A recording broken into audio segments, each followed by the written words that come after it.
सासू माँ पुराने गहने चढ़ाकर मुझे आप सस्ते में ब्याह कर लाई हैं। अरे, ये तो खुशी की बात है। रिंकू की शादी तय हो गई। ननिता जी अपने पति कमल जी से कह रही थी, छोटी तो कब से बहू ढूंढ रही थी, पर इतनी जल्दी 15 दिनों में ही शादी कर पाएगी? क्यों नहीं कर पाएगी? तुम्हारी बहन जो है, तुम्हारे सारे गुण उसके अंदर हैं। देखना, हमारी साली सब कर लेगी। आप सब काम छोड़ो और शादी की तैयारी में जाने की कर लो। कमल जी हंसते हुए बोले। नंदिता रसोई में गई और गैस पर चाय चढ़ा दी। तभी उनकी बहू नीतू आई। मम्मी जी, मैं आ ही रही थी तो, और उसके ने चाय का काम संभाल लिया। बहू, तेरे देवर रिंकू की शादी तय हो गई है। 15 दिनों बाद शादी है। तुम्हें जो भी तैयारी करनी है आराम से कर लेना, और हाँ, शादी में पहनने के लिए अच्छे से कपड़े और जेवर रख लेना। तुम्हें अपनी शादी के बाद पहली बार किसी शादी में जा रही हो, ये सुनकर नीतू खुश हो गई। पहली बार वो अपनी मौसी सास के यहाँ जा रही है। वहाँ ननिहाल बच्चे के और लोगों से भी मिलना हो जाएगा।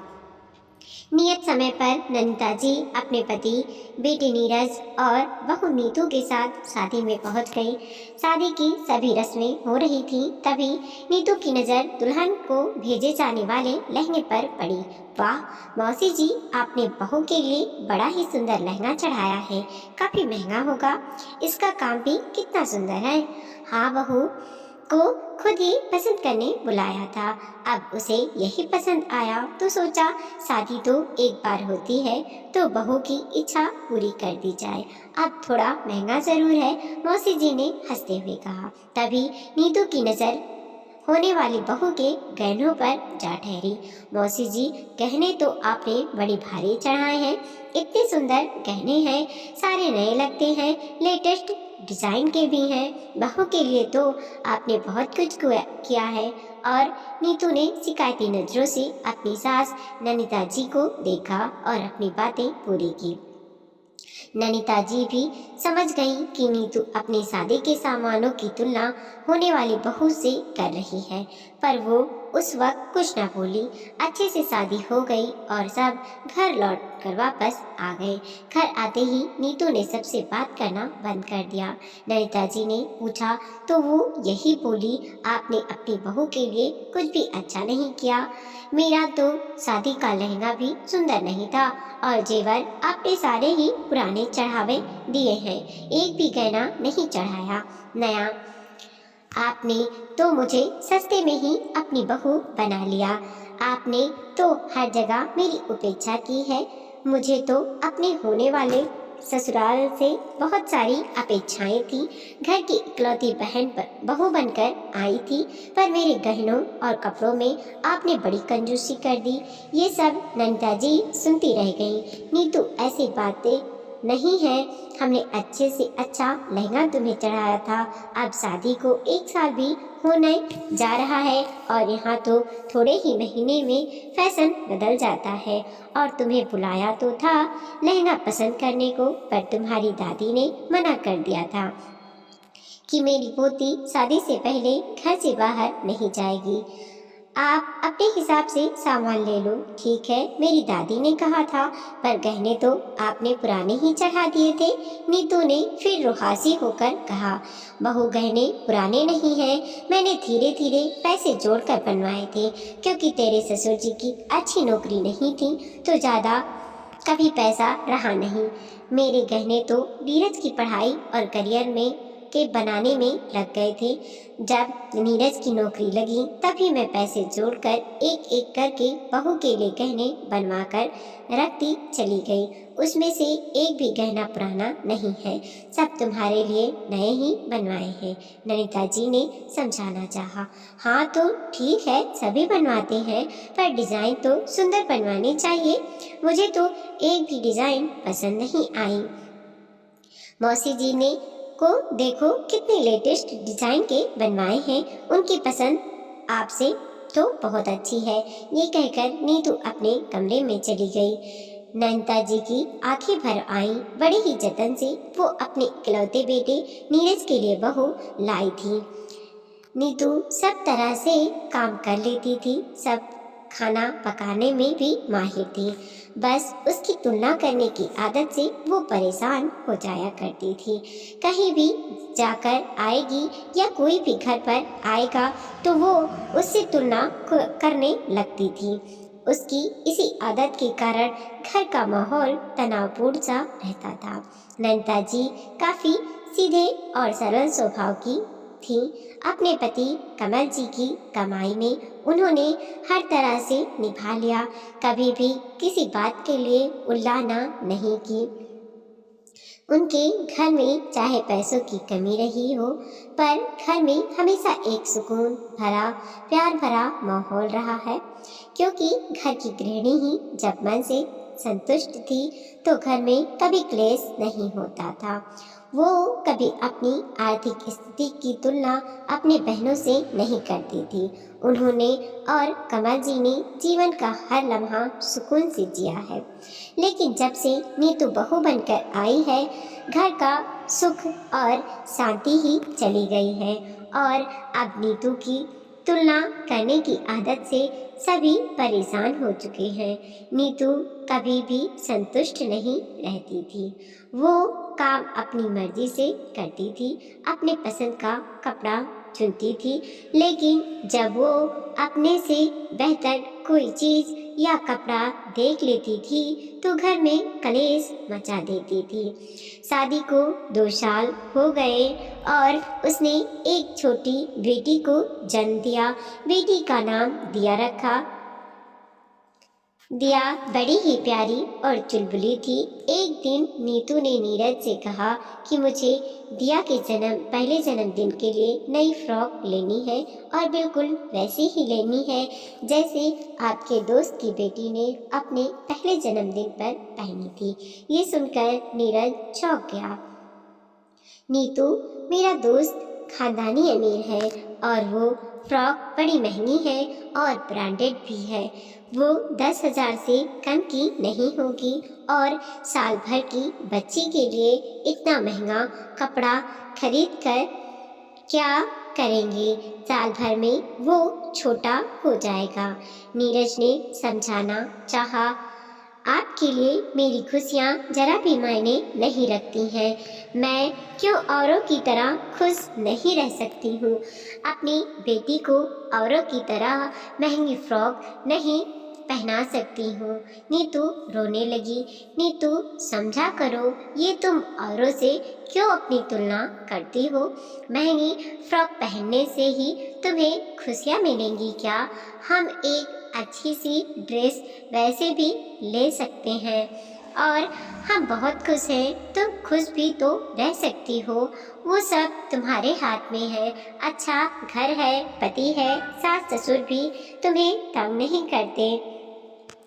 ससुराल में और क्या चाहिए? पर नीतू समझी नहीं और उसने गुस्से में बेटी का पहला जन्मदिन ही नहीं मनाया। कमला जी और नंदिता जी ने भी उसे बहुत समझाया था पर वो मानी नहीं। एक दिन नीतू गुस्से में पैर पटकती हुई घर आई और नंदिता जी से कहने लगी, मम्मी जी, अब हम भी नया घर ले लेंगे। ये घर काफी पुराना सा हो गया है, जगह जगह से रंगहीन हो गया है। उसकी बात सुनकर नंदिता जी समझ गईं कि आज जरूर किटी में कुछ हुआ होगा, इसलिए ये भी नया घर लेना चाह रही है। अभी इस फ्लैट में आए हुए 10 साल ही हुए हैं और घर तो सालों साल चलते हैं। उन्हें इतनी जल्दी बदल तो नहीं जाता है। उन्होंने कुछ नहीं कहा और बोली, तुम नीरज से बात कर लेना। नीतू तो जैसे आज नीरज के आने का ही इंतजार कर रही थी। आते ही बरस गई। मेरी सहेली ने नया घर लिया है, बड़े बड़े कमरे हैं, कमरों के बाहर बड़ी बड़ी बालकनी है, सामने पार्क है और बहुत ही शानदार इंटीरियर करवाया है। आप एक बार इसका घर देख लो, फिर हम भी वैसा ही बनवा लेंगे।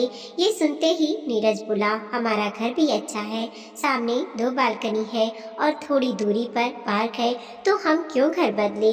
इतनी मेहनत से मम्मी पापा ने ये घर लिया है, सब कुछ ठीक तो है, फिर हमारा इतना बजट भी नहीं है, सब कुछ कहाँ ठीक है, कमरे कितने छोटे हैं, मेरी सहेली का घर देखोगे तो देखते ही रह जाओगे, और हम कहाँ अच्छे से रह रहे हैं। उसका घर, उसके ठाट बाट तो आपने देखे ही नहीं, मुझे कुछ नहीं पता।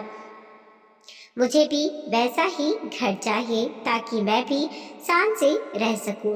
ये घर बेच देंगे और नया लोन ले लेंगे। घर खरीदने में कितना सा तो पैसा लगता है, अच्छा लोन तो ले लेंगे पर ईएमआई भी चुकानी होती है। घर खरीदने में मम्मी पापा की बड़ी मेहनत है, उन्होंने प्यार से घर सजाया है, फिर हम जैसे भी हैं खुश हैं। तुम बेवजह दूसरों से तुलना करके खुद भी दुखी होती हो और हमें भी दुखी करती हो, पूरे घर में सबको सुनाती रहती हो, सबसे झगड़ा करके घर का माहौल खराब कर देती हो। ये तो ठीक नहीं है, नीरज ने समझाया, पर नीतू नहीं समझी और अपनी बेटी को लेकर गुस्से में मायके चली गई और जिद करने लगी, अगर आप मेरे रहने के लिए नया घर नहीं लेंगे तो मैं कभी वापस नहीं आऊंगी। बेटा, उसे रोक ले, वह घर की लक्ष्मी है, वो उसे खुश रखना चाहिए। नंदा जी ने बीच बचाव किया, नहीं मम्मी, उसे जाने दो, आज 4 साल हो गए हैं, उसने सबका जीना मुश्किल कर रखा है। जो औरों से अपनी तुलना करता है वो कभी खुश नहीं रहता है। बेटा, हम उसे समझाएंगे ताकि वो सही राह पर चलेगी। मम्मी, वो कभी नहीं समझेगी और हमारी जिंदगी भी नरक कर देगी। ऐसी पत्नी से तो ना हो तो ही अच्छा है, नीरज ने गुस्से में कहा। नीतू अपनी बेटी को लेकर मायके चली गई। अगले दिन जब नीरज ऑफिस गया तो नंदा जी ने बहू के मायके चली गई। उस वक्त नीतू अपने कमरे में थी। नीतू के मम्मी पापा को निवेदिता जी ने सारी बातें बताई तो उन्होंने विश्वास नहीं हुआ कि उनकी बेटी ने 4 सालों से ससुराल वालों का जीना मुश्किल कर रखा है। नीतू के पापा ने उससे उठाकर एक थप्पड़ दे मारा तो नीतू देखती रह गई। पापा, आपने मुझे थप्पड़ मारा, मेरी गलती तो बताओ, मैंने ऐसा क्या कर दिया। हाँ मारा, क्योंकि तूने ससुराल में हमारे संस्कारों की धज्जियां उड़ा दी है। तूने अपनी मम्मी से क्या यही सीखा है।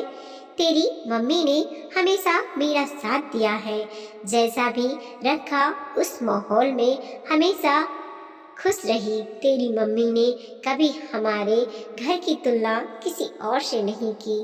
तुलना करने से कुछ हासिल नहीं होता। जिसे तुलना करने की आदत हो जाती है वो कभी खुश नहीं रहता है। सबको अपने कर्मों से नसीब होता है, जिसके भाग्य में होता है उसी को ही मिलता है। तो इस तरह का जीवन जी रही थी, रोज अपने पति और सास को ताने देती थी। अगर हमें पहले पता होता तो मैं ये थप्पड़ तुझे पहले लगा देता। ये सब देखकर नीतू की मम्मी भी उसे समझाती है, बेटी, घर की गृहिणी के व्यवहार और सोच पर पूरे परिवार की खुशियाँ निर्भर करती हैं। तूने अपने व्यवहार और तुलनात्मक सोच से घर में इतनी अशांति फैला रखी है। जो तेरे पास सुख है तूने उसकी सदा उपेक्षा की है और जो नहीं है उसके पीछे भागे जा रही है। ऐसी सोच से तू कभी खुश नहीं रही और ना ही ससुराल वालों को तूने खुश रखा। आज तेरे सास ससुर और पति तुझसे परेशान है, कल को तेरी यही घटिया सोच तेरी बेटी पर भी भारी पड़ जाएगी। तू उसकी भी तुलना और लड़कियों से करेगी। पढ़ाई को लेकर, रूप रंग और अन्य गतिविधियों को लेकर तू कभी संतुष्ट नहीं रहेगी। जब तू ही संतुष्ट नहीं रहेगी, अपनी बेटी की तुलना करती रहेगी, तो वो भी खुश नहीं रहेगी और तूने तुझसे चिढ़ लग जाएगी और एक दिन दूर हो जाएगी।